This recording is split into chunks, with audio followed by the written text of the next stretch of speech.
Oke guys, selamat datang. Gue cuman live sebentar. Ini untuk YouTube ya. Banyak yang harus gue ngomongin di YouTube, cuman gue males record. Jadi gue live aja di IG, terus ntar gue oper ke YouTube gitu rencananya ya. Ini jadi gue live karena kemalasan gue aja. Oke, gue mau ngomong masalah ini. Dari mana datangnya anxiety? Ya, dari mana datangnya anxiety? Gini, sebelum itu gue ngerokok dulu. Oke, dari mana datangnya anxiety? Anxiety itu datang dari tiga hal ya. Satu, anxiety itu datang sebetulnya sebagai defense mekanisme kita. Ya, itu normal. Jadi kecemasan datang sebagai defense mekanisme kita agar kita tetap hidup, agar badan kita tidak sakit atau hati kita tidak sakit. Ya, itu anxiety datang. Jadi anxiety itu bukan musuh, bukan penjahat, bukan. Dia datang agar kita tidak merasa sakit hati atau tidak merasa sakit badan. Ya, itu anxiety datang. Nah, jadi anxiety yang datang di teman-teman yang tiba-tiba datang, sebetulnya kan kata psikiater tiba-tiba datang. Cuman kalau kita lihat nggak tiba-tiba datang. Ada usulnya kenapa dia datang. Makanya untuk psikiater di Indonesia, aku undang coba masuk ke Yayasan Anxiety Care Indonesia, coba di riset di situ karena kita punya banyak orang di situ. Silakan riset anxiety datang dari mana, apakah pakai obat ini sembuh atau enggak, itu bisa boleh di riset di yayasan. Kembali lagi, anxiety datang karena untuk ngasih tahu kita bahwa ada sesuatu yang salah di kita atau hal yang kita lakukan berbahaya. Anxiety datang. Contoh misalnya kamu jalan dari gedung ke gedung pakai tali, itu berbahaya. Anxiety pasti datang di situ. Anxiety pasti datang. Awas nanti jatuh, gitu ya. Itu anxiety normal. Nah, anxiety datang ke kita, ke orang-orang anxiety disorder, tiba-tiba datang. Menurut kamu itu tidak normal. Kok tiba-tiba datang? Cuman menurut anak-anak yang udah ngikutin 4P, yang udah ngikutin webinar, basic advance, itu mereka tahu kenapa mereka kumat. Ya, itu bedanya di situ. Mereka tahu kenapa mereka kumat. Mereka tahu kenapa mereka kumat anxiety. Ya, entah dari pola makan atau dari pola hidup atau dari pola pikir atau dari memang sifatnya dia anxiety. Gitu ya. Istilahnya kamu boleh tanya, mereka kalau kumat mereka tahu kenapa. Dan kebanyakan memang pola makan dan pola hidup. Gitu ya. Contoh misalnya kamu makan jamur langsung berasa, gue kenapa nih, pala gue kenapa? Anxiety datang untuk ngingetin kamu jangan dimakan lagi jamurnya, karena kamu nggak nyaman, karena ini ngerusak tubuh. Anxiety pasti datang, gitu ya. Nah, makanya di saat orang anxiety disorder kena, dia juga mengingatkan, ini abis makan apa lu, coba jangan dimakan lagi. Mungkin seperti itu ya. Jadi anxiety bisa datang dari situ. Itu satu. Yang kedua, anxiety itu datang dari trauma. Ya, anxiety dari trauma. Contoh, kamu pernah panik di mall. Ketika kamu pernah panik di mall, maka masuk ke dalam otak kamu bahwa mall adalah tempat bahaya. Karena gue kumat di sini nih. Ya, begitu kamu ke mall lagi, maka anxiety akan datang, ngasih tahu kamu agar dia melindungi kamu, sebenarnya dia melindungi diri kamu biar kamu nggak sakit hati atau badan kamu nggak kenapa-kenapa, nggak panic attack lagi. Dia akan ngomong jangan kesini dong, terakhir kesini kan kita panic attack gitu. Ya, jadi anxiety yang kedua datang karena trauma. Trauma entah karena kamu pernah panic attack di situ, di tempat itu, atau kamu pernah panic attack di luar rumah dan akhirnya setiap kamu keluar rumah anxiety datang, gitu ya. Karena ya sebetulnya dia ingin melindungi kita agar nggak kumat lagi. Nah, yang kayak gitu itu bisa dirubah di webinar advance atau dengan mengubah pola pikir atau kita melakukan terapi-terapi tertentu. Contoh CBT kayak cognitive behavior therapy ataupun exposure terapi ataupun reframing mind, ya, reframing otak kita di reframing lagi. Itu bisa. Dan yang ketiga, anxiety datang karena sama seperti yang kedua, trauma, cuman traumanya ini tidak kamu sadari. Ya, contoh seperti emosi yang terpendam, inner child. Inner child itu adalah apa ya? Kamu pernah sakit di masa kecil, contoh kamu pernah diculik saat kamu kecil, kamu pernah diculik sama cowok berkumis.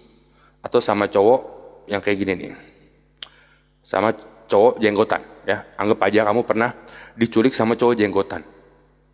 pas masih kecil. Kamu lupa, karena itu kejadian di saat kamu umur 2 tahun atau 3 tahun, kamu lupa.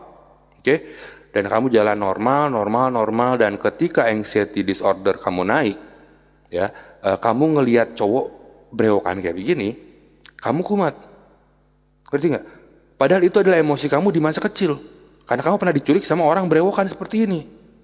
Dan entah kenapa, di saat gede, begitu kamu nggak nyaman aja pokoknya gue ngeliat orang brewokan. Gitu. Atau, dan itu dari brewokan. Contoh lain jika misalnya pas kecil bapak kamu tidak korupsi. Bapak kamu nggak korupsi. Tapi teman-temannya korupsi. Kamu tahu tuh. Teman-teman bokap gua korupsi nih, tapi bokap gua enggak. Dan akhirnya bokap kamu dikeluarin karena dia nggak ikutan korupsi. Udah, lo nggak boleh gabung sama kita karena lo nggak korupsi, nggak sama kayak kita. Dan setelah bokap kamu dikeluarin dari kantor, hidup kamu mulai rusak, hancur, miskin, nggak punya duit, keuangan sulit, bokap kamu mulai stres. Padahal dia yang dilakukan adalah benar. Dan dari situ kamu kesel sama orang koruptor. Ya, dan ini tidak kamu sadari karena dari kecil. Karena mungkin kamu umur 5 tahun, 6 tahun kejadiannya. Tapi setelah kamu kuliah atau dewasa, setiap kamu dengar berita tentang koruptor, kamu keselnya minta ampun. Oke? Padahal itu kejadian kecil, kejadian dari masa kecil. Ya, kamu kayak cemas atau misalnya misalnya kamu di kantor, posisi kamu basah di kantor, ini kamu bisa mainin harga nih. Cuman enggak. Tapi begitu ada kesempatan mainin harga pun anxiety kayak keluar. Anxiety kamu keluar kayak, nanti ketahuan loh, nanti gini loh. Ingat gak zaman bokap lo dulu? Tapi kamu gak ingat kayak zaman bokap lo, cuman gak tahu kenapa kamu sama hal yang berbau korupsi gitu, kamu jadi kesel. Kenapa? Karena itu sudah tertanam dari kecil, dan kamu gak sadar pas sudah gede. Ya, itu disebut inner child. Oke, jadi saya wrap up dari mana datangnya anxiety. Ya, satu, anxiety datang karena untuk memperingati kita agar bahaya yang ke depannya. Ya, which is dia tidak mau hati kita sakit atau badan kita sakit. Ya, jadi anxiety datang karena itu. Contoh, kamu salah makan, anxiety datang ngingetin kamu kalau kamu salah makan. Yang kedua, gara-gara trauma. Contoh, kamu pernah panic attack di luar rumah dan sekarang kamu nggak berani keluar rumah. Karena begitu kamu keluar rumah, anxiety akan datang ngingetin kamu lagi bahwa terakhir kan lo di sini kumat, hati-hati nanti kumat lagi. Gitu. Yang ketiga, dari inner child, dari emosi yang terpendam beberapa tahun lalu. Atau emosi-emosi lain yang terpendam. Contoh, kamu sedih karena kehidupan kamu kesel sama suami kamu atau sama orang tua kamu nggak bisa terima suatu kenyataan. Itu emosi kependam banyak banget di hati, dan akhirnya begitu kamu telat makan dikit, langsung muncrat. Karena udah penuh, istilahnya gelas di hati kamu udah penuh, kamu tuangin lagi dengan kecemasan kecil, akhirnya dia meledak kamu kena panic attack atau anxiety disorder. Gitu ya. Jadi dari 3 tadi, satu kemungkinan dari salah makan, salah pola hidup dan lain-lain. Yang kedua dari trauma. Yang ketiga dari inner child. Di program ACI kita ada webinar setiap bulan ya. Webinar basic itu untuk ngilangin yang pertama, yang salah gara-gara pola makan, pola hidup dan lain-lain. Dan itu 80% kalau menurut riset gua, 80% dari orang-orang ini adalah 80% itu dari situ. Oke, yang kedua pola pikir. Pola pikirnya dia udah karena terbentuk trauma tadi. Nah, itu dihilangkan di webinar advance atau di YouTube gua ada pola pikir. Ya, tinggal search aja, udah gue buat sendiri tuh playlist pola pikir. Tinggal ditonton, pola pikir kamu juga berubah. Tapi tetap di situ ada terapinya cognitive behavior therapy, reframing, sama exposure terapi. Ada juga kita ngerubah pola pikir kita yang tadinya feeling, thinking, action menjadi feeling, action, thinking, dan lain-lain banyak itu di advance. Itu untuk ngilangin yang kedua. Nah, yang ketiga, emosi yang terpendam atau emosi kecil atau inner child itu dihilangkan lewat seminar aku yang hari Kamis nanti, gitu ya, yang melepas emosi itu untuk ngilangin inner child, gitu. Jadi dari mana anxiety kamu berada? Kenapa kamu kena anxiety? Saya nggak tahu, karena itu yang tahu kamu. Cuman gimana cara ngilanginnya? Ikutin ketiganya. Beres.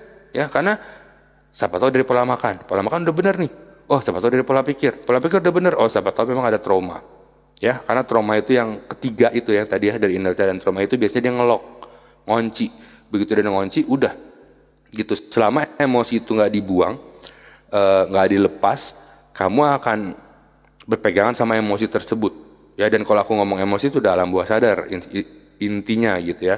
Kalau logika kan alam sadar. Nah ini udah ngomong alam bawah sadar. Gitu guys ya, itu sekian penjelasan gua tentang dari mana datangnya anxiety. Ini gua live di Instagram. Nanti dari Instagram gua oper ke YouTube buat kamu nonton di YouTube yang judulnya dari mana datangnya anxiety.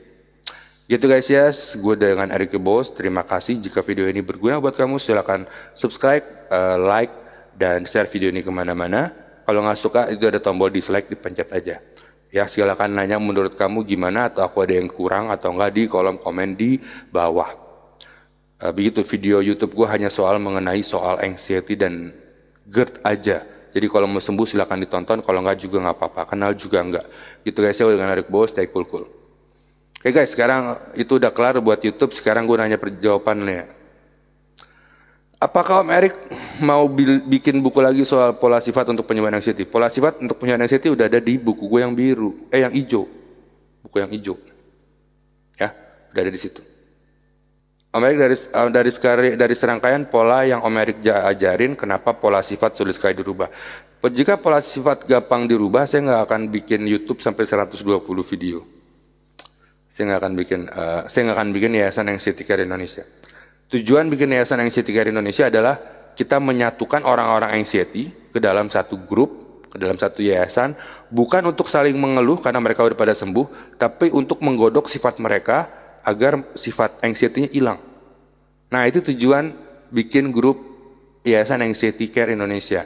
Karena kalau untuk merubah pola makan doang, sebulan aja cukup ikut webinar sembuh. Atau 2 bulan deh, kalau sebulan belum cukup, 2 bulan ikut webinar basic sembuh. Kalau lo ngerjain PR, kalau nggak ya udah.